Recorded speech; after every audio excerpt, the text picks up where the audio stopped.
Testing, 1, 2, 3, 4. That sounds right, doesn't it?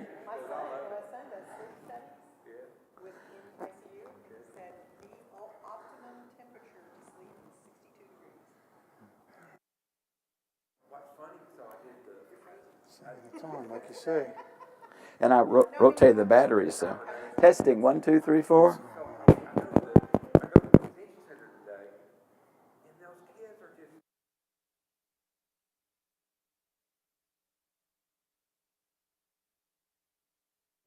about now?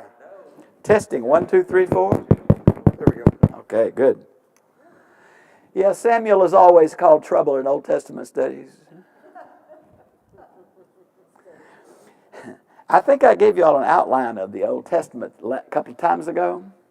And so you'll know that 1st and 2nd Samuel equals 1st and 2nd Kings. And that's kind of, keep that in your mind and when we go through this. I knew that. That's right. I did. Well, in 1st and 2nd Chronicles, they all kind of. Yeah, Chronicles is a little bit longer than 2nd Kings, but I've made a few changes in this opening thing, so I'll show you what I've done, and you can change it if you want to. Let's look at the name of the book. It's named after its chief character, but that, of course, doesn't mean it's the author, right? His name means. Now, I've had to change that a little bit. The first option, his name is El. Now, the word name in Hebrew is 2 consonants. It's the SH and the M, okay? That's the word name. Well, many people say it's referring to Shem, which is the godly line that survived the Cain and Abel deal.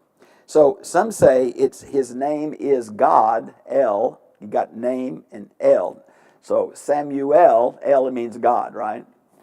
The next one down, and I don't know how I got that wrong, but it can't have Yahweh because there is no I-A-H in this word, or J with a vowel. So it's got to be ask of God.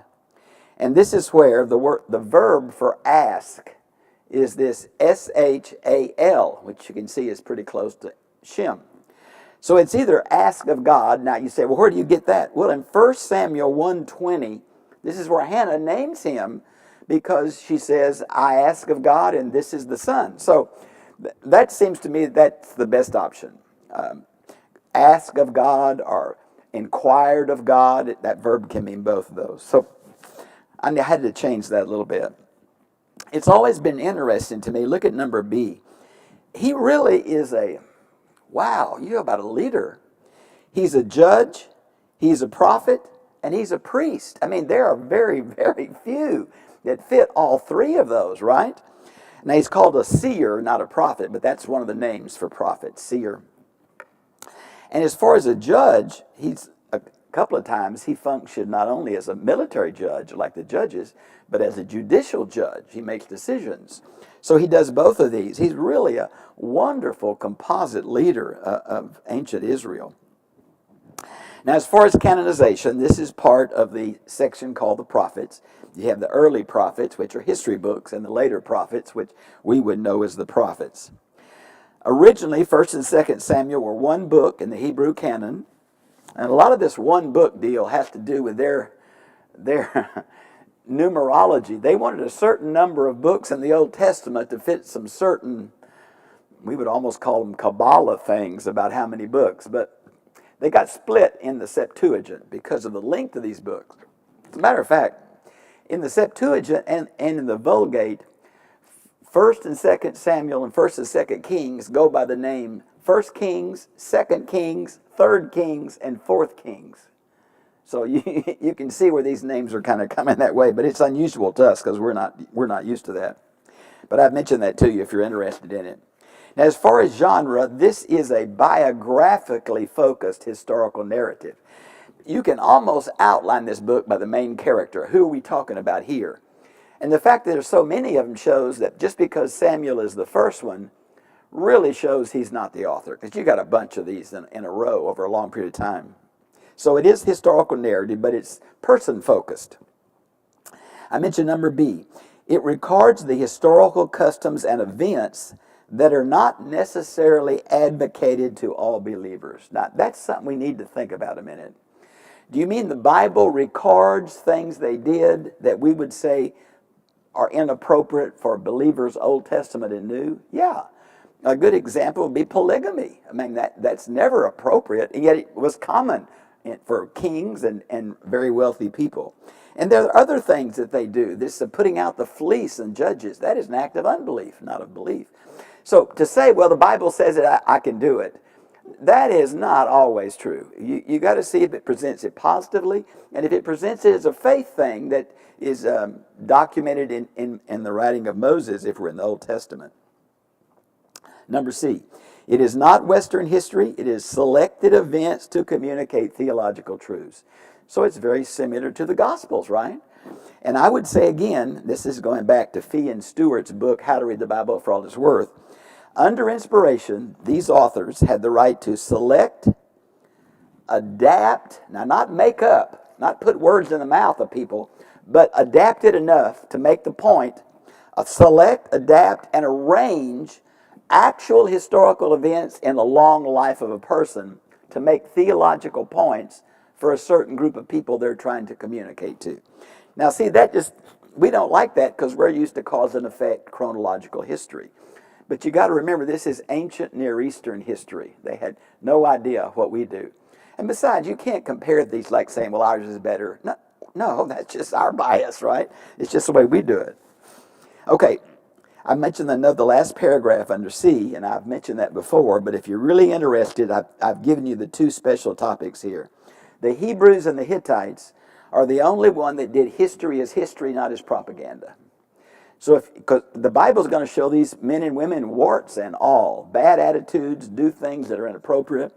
And this is the only, Hittites and Hebrews are the only ones that do that.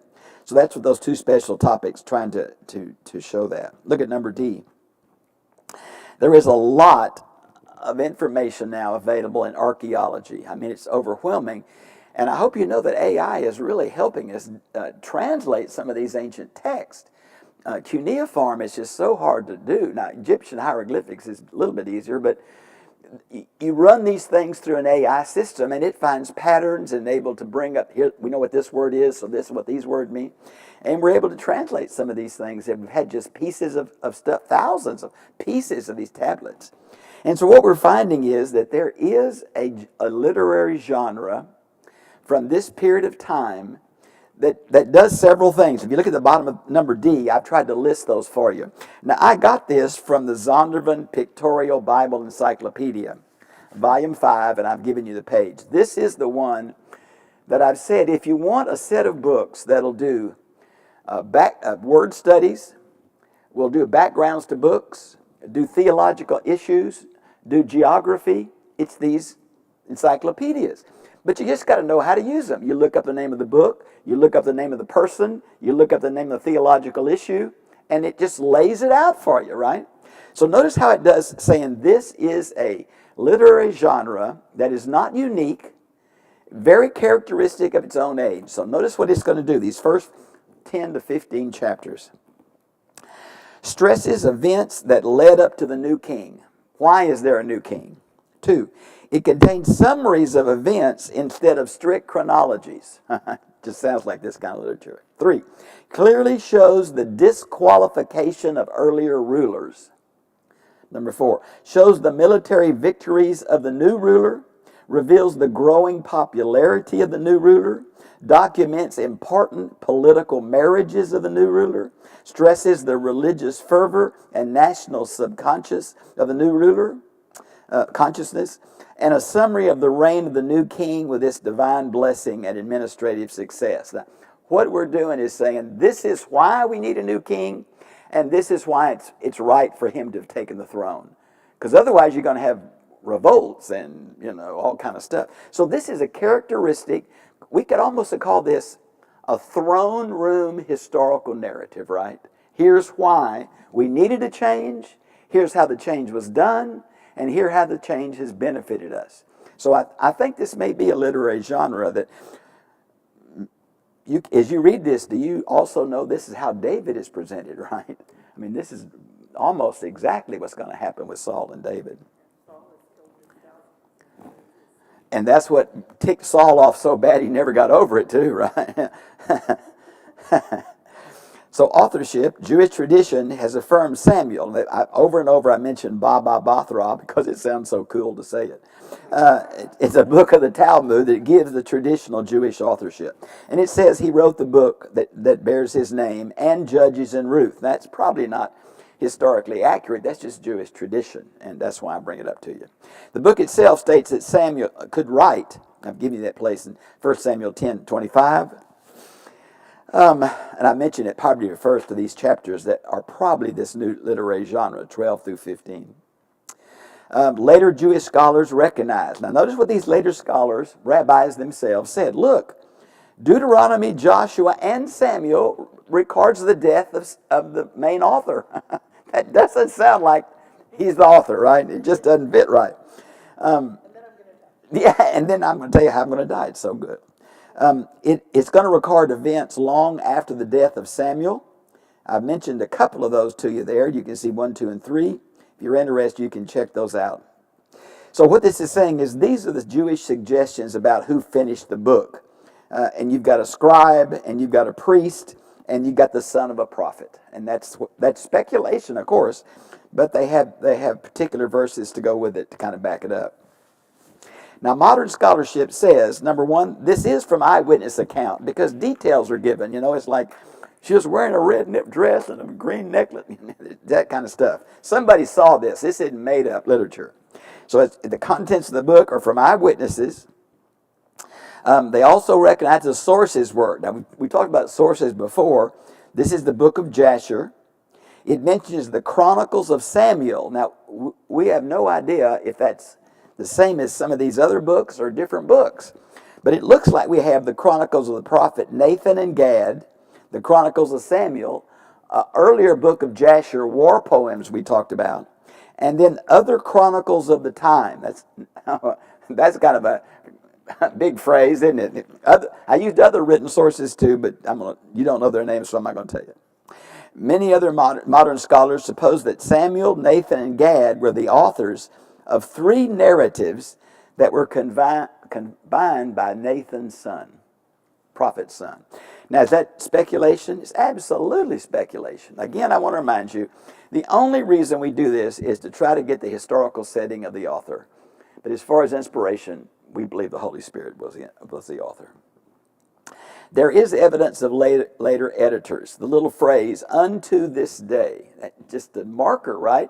Now that could be someone writing 20 years later or 150 years later. You can't tell where it's coming from, but it does say there's a long time fit in, and it's kind of, it's the same today as it was then, is kind of what it's saying.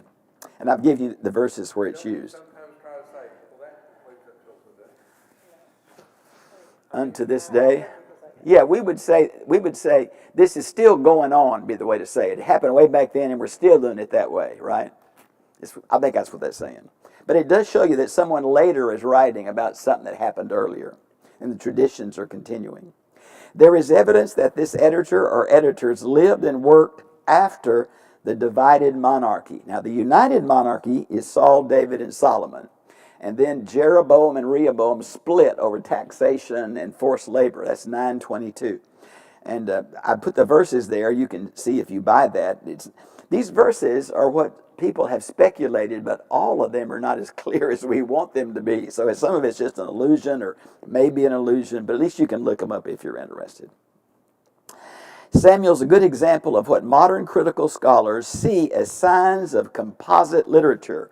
Now this is, remember we talked about that many modern scholars, in my opinion wrongly, think that Deuteronomy is written hundreds of years after Moses, and the priestly code, Leviticus, is written many more 100 years later. So they're saying the name of God, Yahweh, Elohim, the type of book, Deuteronomy or Leviticus, says it's a later date. Well, I really have problems with that. But one of the other reasons are these doublets. Have you ever, the one that comes to my mind, remember how Abraham tried to give his wife away to save his life? And I'll be darned if Isaac doesn't do the very same thing. It's doublets like that people say, that's just too much for a coincidence. Look at the doublets I've listed for you. I mean, there's a bunch. And so this looks like one of two things. There's multiple authors, or this is characteristic of ancient Hebrew historiography. I came to the same kind of conclusion when people were telling me, well, Genesis 1 is one account of creation by one author, and Genesis 2 is a separate creation account by a separate author. Well, the problem is, Hebrews normally do this. They give a summary, then they come right back and do a detailed history of the same period of time. It's exactly how Genesis 1 and 2 fits. General summary, then specifics about the creation of man and woman. So I think these doublets, I don't know if we could do this in our own family tree or not. Maybe these characteristic of certain people repeats itself over and over. Dad drank too much, and lo and behold, the cousins do too. I mean, it's that kind of thing. So you can check these out and see what you think, but these do tell very, very similar story again and again. We're just divided on how do we answer it, and what kind of speculation do we get for that being true. Okay. Excuse me, my nose is just running a little. Look at number I. As to the supposed parallels and or doublets, I want to quote this R.K. Harrison, and I want to highlight his name again. I believe this man is an Episcopalian. There are two guys that really, in my opinion, try to interpret the Bible based on the historical setting of the original author. It's only two, surprising. R.K. Harrison is one, and Gordon Fee is the other. So any book by this guy, and I've listed his Old Testament introduction, I think you would enjoy it because he is going to try to say, this is what they did. Today, I was watching a video before I came. It was by Michael Hesner, and he mentioned this. Yeah, I don't know if you know how everybody says that the vision that Ezekiel saw in chapter 1 and 10 is a UFO. Have you heard that over and over? And he made the point, and I thought it was so good. He said, you know, this thing, whatever, I call it the portable throne chariot, but he said whatever this thing is, we're finding it in different cultures from Israel and Canaan all the way to Babylon, and the pictures are over and over. You got this throne, you got this platform, you got creatures with multiple wings and multiple faces carrying a chair with the king on it or the God on it. So as shocking as that might be to us, if you were a Jew and you heard that, you wouldn't say it was a UFO. You would know this is saying, here again, just think what I'm saying. These four faces of these angels carrying this platform, he says it fits the four parts of the Babylonian zodiac, those animals, which means this is the God of the universe. Well, that's exactly what it means. And this God of the universe is leaving his temple that's become so corrupt, and he's going to the exiles in Babylon, and he'll start with them, not the ones who got left. See, that fits theologically perfectly. It fits the iconography of the period. So to come in and say, well, I was watching Strange Views this afternoon. This guy said the wheel within a wheel, that's a gyroscope, and that proves this is a flying machine. Holy spit. So does your gyroscope have eyes all around it? Come on. I mean, we're just pushing this in strange ways. Unidentified flying throne, yeah. Unidentified flying. In a museum in Pittsburgh, Texas, that contains the Ezekiel flying machine. That some preacher Ooh. developed on his understanding of the book of Ezekiel. I don't think I'd fly in it. It doesn't have four wheels and stuff. It looks like a glider kind of thing. Yeah. It's worth seeing. Yeah. Anyway, I guess what I was trying to say is I want to read what this guy said about these doublets and see what we just talked about fits. It must be remarked again that many of the alleged discrepancies in biblical narratives are the direct result of either careless readings or sometimes deliberate misrepresentations of the Hebrew text, which in fact only exist in critical imagination. Now, if you come to this with a set of glasses and you say, this is a UFO, guess what you're going to do? You're going to find one. If you come to this and say, this is something else, we got to be careful of these glasses. And for us, we really got to be careful of Western, scientific, naturalistic stuff. I got to explain all this or. Some of this wasn't meant for us to explain. It was meant for us to tell us theological truths that we're not meant to know how the nuts and bolts fit. Does that make sense? So we want the details, and we want all the details. And I think the Spirit says, buy another book. Is that one of the differences between reading it from the Eastern perspective versus the Western perspective? Because Exactly. we need certain details. Exactly. No, it's exactly true. I'll give you an example. These historical narratives, they go on for dozens of chapters, right? And it never tells you what the point is. Never. It never tells you why record this. But if you look at what the main character speaks toward the end, you usually get a clue. But see, that's Eastern. We don't think about that. And I think that's true of a lot. I remember that professor in seminary. It was like a light. Let me chase this rabbit a minute. I love the Bible. I believe the Bible. But the Bible seems to say different things.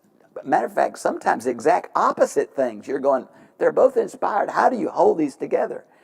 And when he said, the reason Westerners don't understand the Bible is because we're Greek thinkers and the Bible's an Eastern book that mentions truth in tension-filled pairs, in stories, main character speeches. See, that's just not what I don't read that way. So you got to try to put your mind back in the day of the people. Remember, I've said it over and over to you. The key is the original author's intent as understood by the first receivers. If they could not understand what we're making it say, it probably isn't what it says, right? It can't mean what it never meant.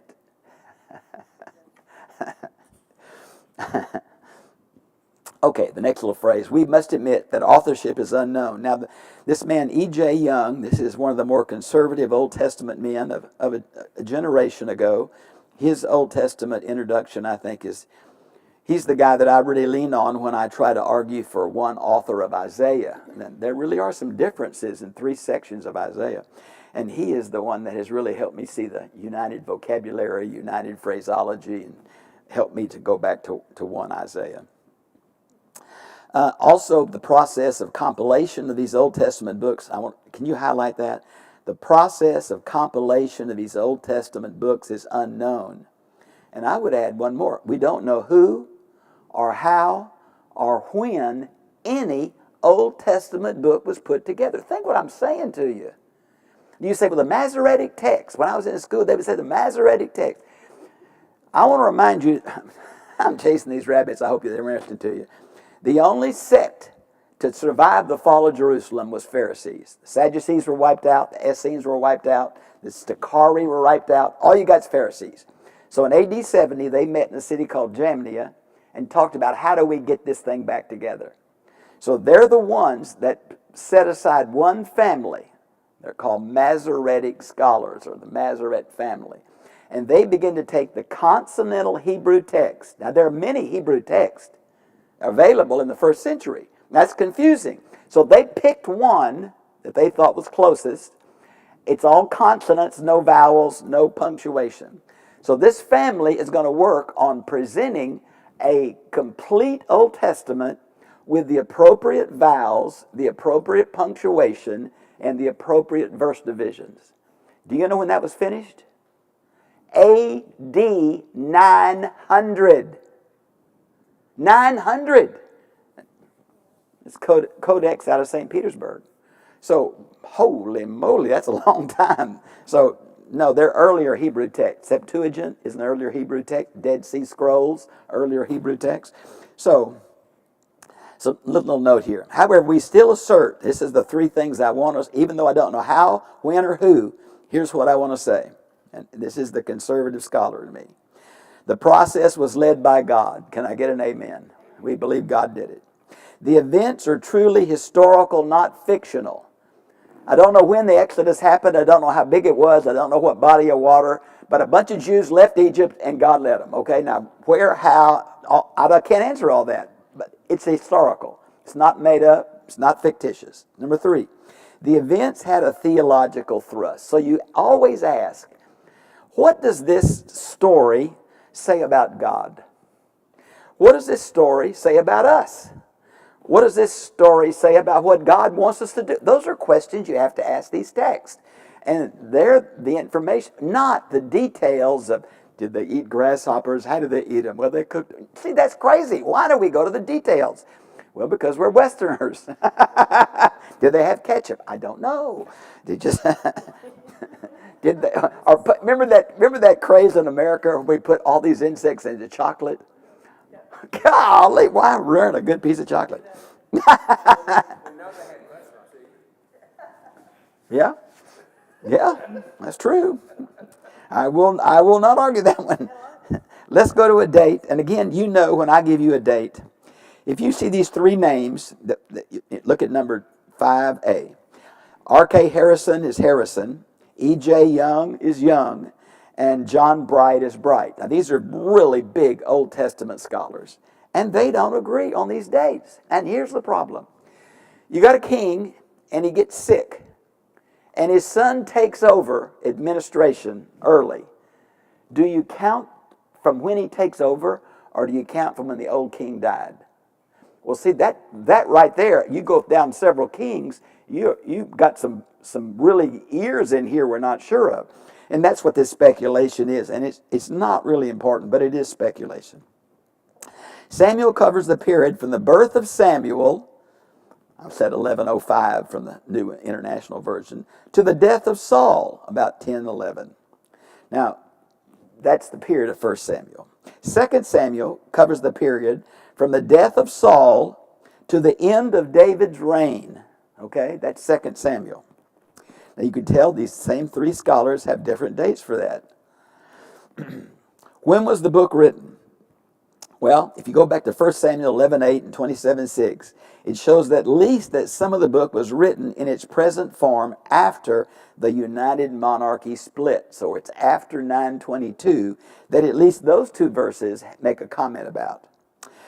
The repeated phrase, unto this day, looks to me like it points toward a later editor. And I've given you places where that appears. The sources that were used already included this phrase.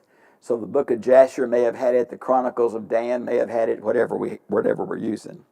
One of the dating problems for this period of the text is 1 Samuel 13:1. Now, let's look at that a minute, because I think there's a number problem there, a real big one. 1 Samuel 13:1. I think there's a damaged Hebrew text here, and different versions have different dates. Yeah. Let me read it to you. This is the New American Standard Version. Saul was, now look at your Bible, the word 40 is in italics, which means it's not in the Hebrew text. Saul was blank years old when he began to reign, and he reigned, do you see 30-2? And 30 is in italics. So all the Hebrew says is, and Saul was years old when he began to reign, and he was 2 years over Israel. Now, Saul was a lot longer than 2 years over Israel. Some number has dropped out. My translation is saying the first one should be 40, and the second one should be 30. But now, you can't solve that problem because other The first one's 30, Saul was 30 years old, and he was 42. And what translation? This is the old Christian Standard. Well, see, this, it's not like that one's a good one and this one's not. See, these are both conservative, The 30 and the 40 are italicized. which means they're not in the text. Yeah. It says, well, Saul was 30 years. Or it says, that's the two against manuscript. Masoretic text reads, was 1 year. Was 1 year old. That wouldn't make sense. Not at all, no. So we got a number problem, and that's why we can't be real dogmatic. But there's no way to solve that. And tell you the truth, heaven or hell doesn't depend on that missing number, right? It's just interesting, but let's don't split the church over that one. He was 1 year old when he reigned? Well, it doesn't fit. That doesn't fit. Okay. Let's see. What is the next one?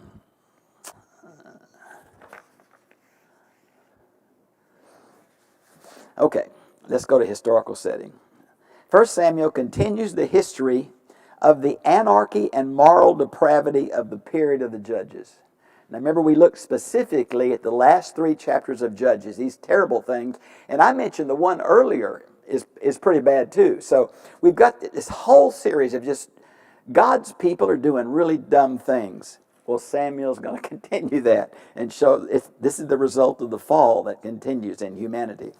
Sin, invasion, prayer for forgiveness, and God's deliverance characterize Judges 1 through 17. And the 3 examples, Judges 18 through 21. That characterizes Samuel too. B. It was a time when major empires, now when I say Mesopotamia, if you look at the footnote below, we're talking specifically about Assyria, who was the main power at this time, and Egypt were non-expansionistic, which meant they had weak kings.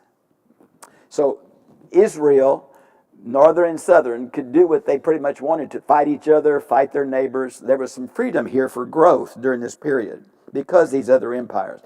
Has it ever hit you that God put his people on the only land bridge between the 2 major empires of this region, which is Mesopotamia and Egypt? And they're going to have to trust him continually because these big ones are moving back and forth through the centuries trying to control each other. I'm giving you specifics. If you're interested, you can see it there. It's always fun to pronounce Tiglath-Pileser, but the Philistines, number C. If you want more information, I have a special topic on this, but this is pretty much a good summary.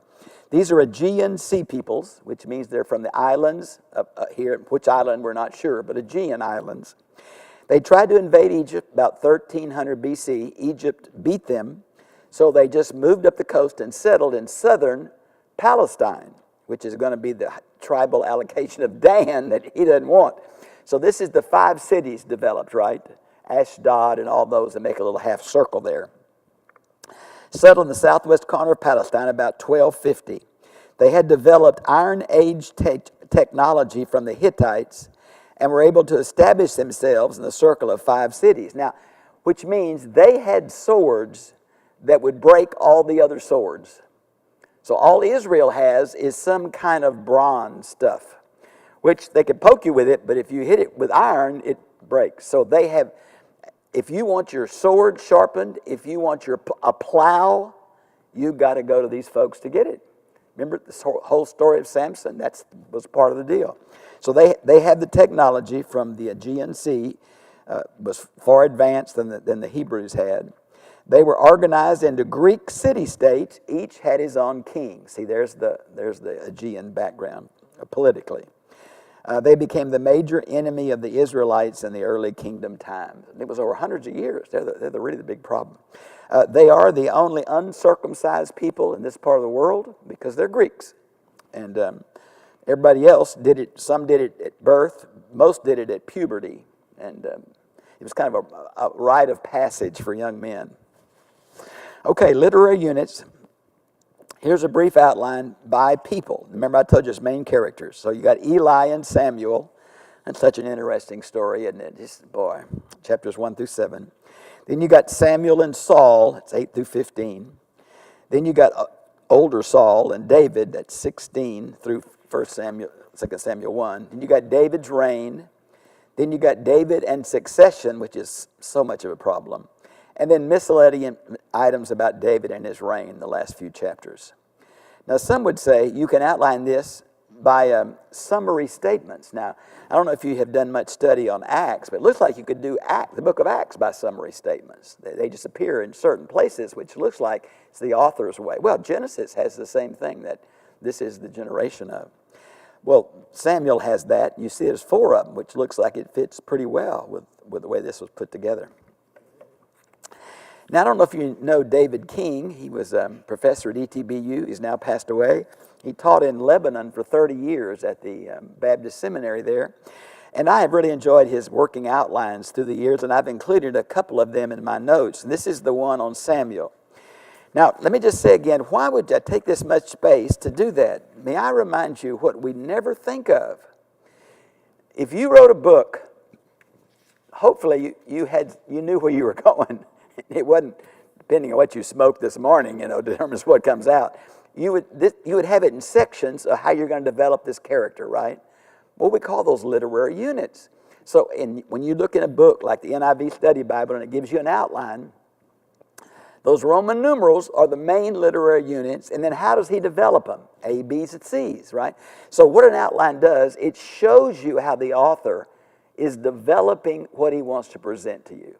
So I think David has done a good job of this, and that's why it's here. I'm not going to go over it, of course, but I think it's interesting. So my last little section is the major truths. So if I had to sit down and say, why put Samuel in the Bible? I mean, what is the main purpose? Samuel sets the stage for the forming of the monarchy as Moses set the stage for the formation of the nation. Now, Moses said there's going to be a king. Remember, don't let him multiply horses or wives or goals. He knew there's going to be a king. Samuel is where we get this theological information. Samuel's furious, and God says, you're furious, I'm furious. They're rejecting me as king, not you. So God saw himself as king. The real kicker, I think, is like the other nations is what made him really, really mad. So Moses predicts a king in Deuteronomy 17. There was tension in 1 Samuel about the king. So what I've done for you is just outline the positive and negative. And this is a pretty good example of how the Bible presents both sides, not in a propaganda form, but in a real tension. There were godly Jews who felt one way about the king, and there were godly Jews who felt another way about the king.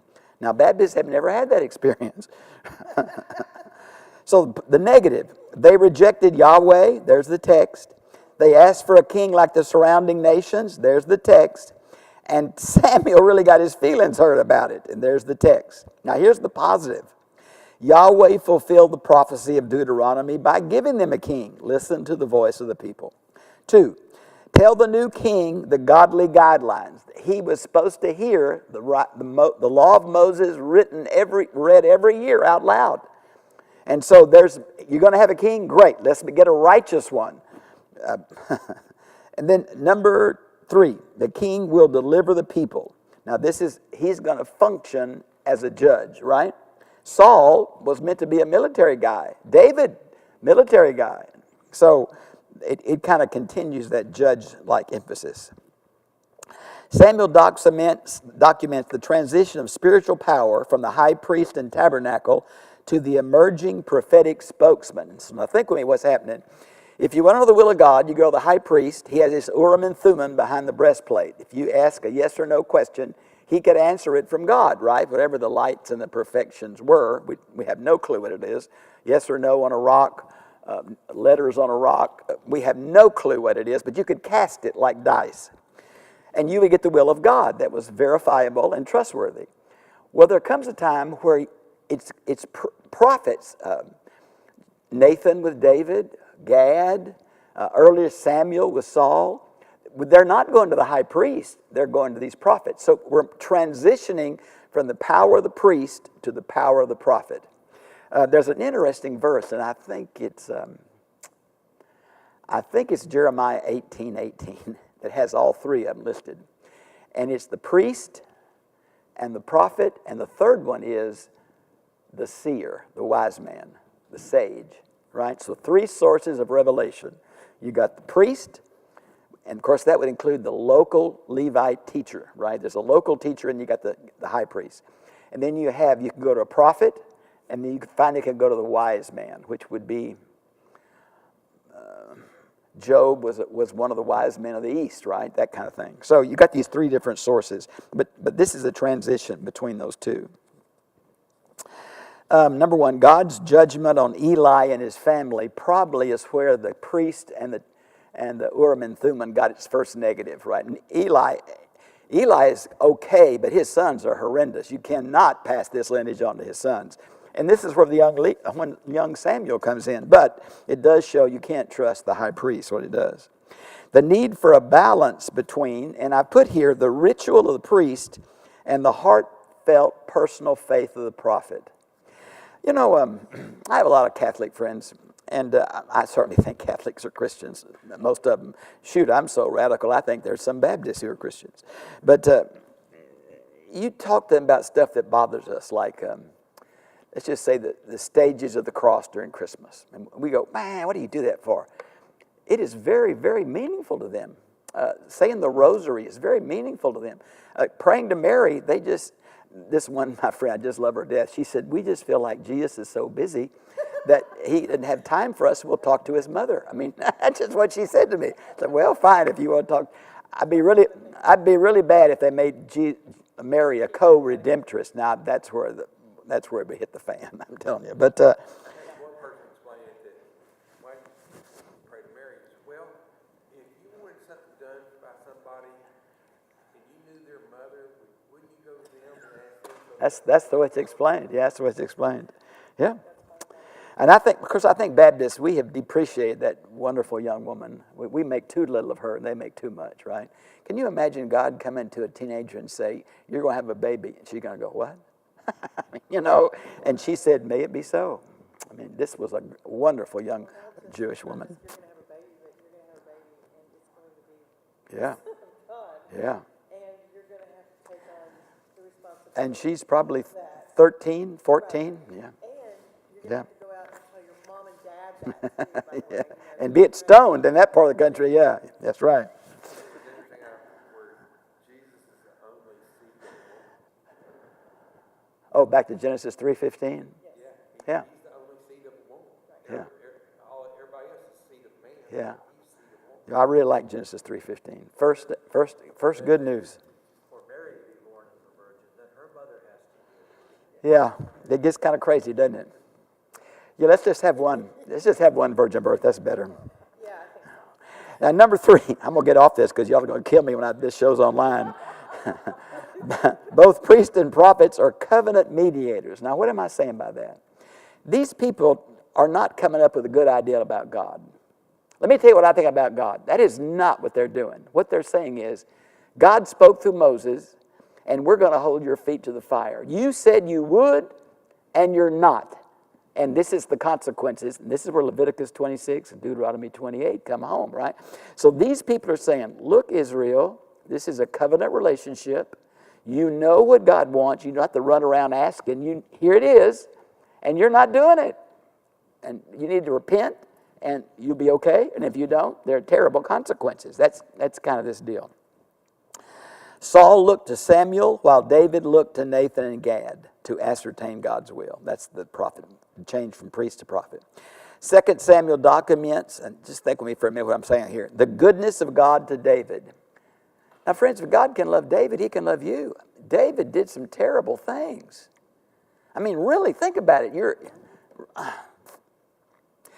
I like this, America's Got Talent, and there's some song they sing where about David, and it says, Bathsheba in the moonlight overcame him. Well, as a man, I understand. As a Bible teacher, you're in deep doo-doo if you do that. You are the king of Israel. And then you kill her husband. Man, this is not good. This is major rebellion. This is not, no, this is bad. Oh, yeah. And he knew it, but it caused the whole empire to suffer for years until the parable of the little sheep came in. Woo! Oh, yeah, that put the finger on him, didn't it?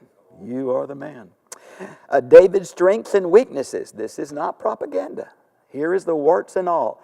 And if David can be called a man after God's own heart, you and I have hope. Right? If Saul can be saved, you and I have hope. I mean, really. God's judgment on David because of his sin and effect, what does it say? God also is just. I mean, David, you kicked the can, there are consequences. And it affected him and his family. I guess one of the sorrow, it almost brings me to tears when I think about it. Where David's about to lose his son, Absalom, that's all part of that sexual thing. My son, where to God I would have died for you. Don't you hear that? And then he lost his first child with Bathsheba, sat on the floor weeping, and the child dies, and he says, well, yeah, and I can't go to him. He can't come to me, but I'll go to him. I love that too. Yeah. The parallel there between Christ and us and David and his son. I would have died for you. Yeah. But then he had a purpose, and he went on, and he had to just get Now, on. you're talking to a historical, grammatical person.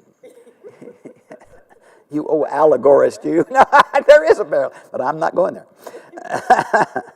First and Second Samuel continue the history of God's people, begin in Genesis. Remember these ands in every one of these books. So this is interesting. I've chosen not to go through all the specific events that have happened, but I'd be so happy to talk to you for a while. We got 10 minutes or so. Do you have a question about Samuel that you know of a text you'd like to talk about? Yeah. One is, you were earlier talking about the correlation between the Hittite literature And the Hebrew. and Samuel. Did they develop independently? Was there cross currents there? Paul, you are a deep thinker. And have you ever heard of the Zondervan Pictorial Bible Encyclopedia? I can't answer that, but it looks to me like some people are willing to tell you what really happened, and some, because if the power people are in charge of writing the history, you get propaganda. If the common person or even the one in the temple is doing it, you may get a little truer. But I think these historians would lose their head if they told the truth in some countries. I ask because I know I've read before people saying, well, this exists in Babylonian literature. They just stole this and changed the names. Yeah, I hear that too. Yeah. And it kind of happens in the New Testament too with the various non-canonical gospels. Yeah.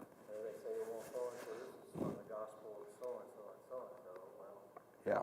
And of course, there's an Old Testament guy. This is what all those creation accounts, Gilgamesh epic and all that, Sumerian account, which one's first, right? Which flood is the first?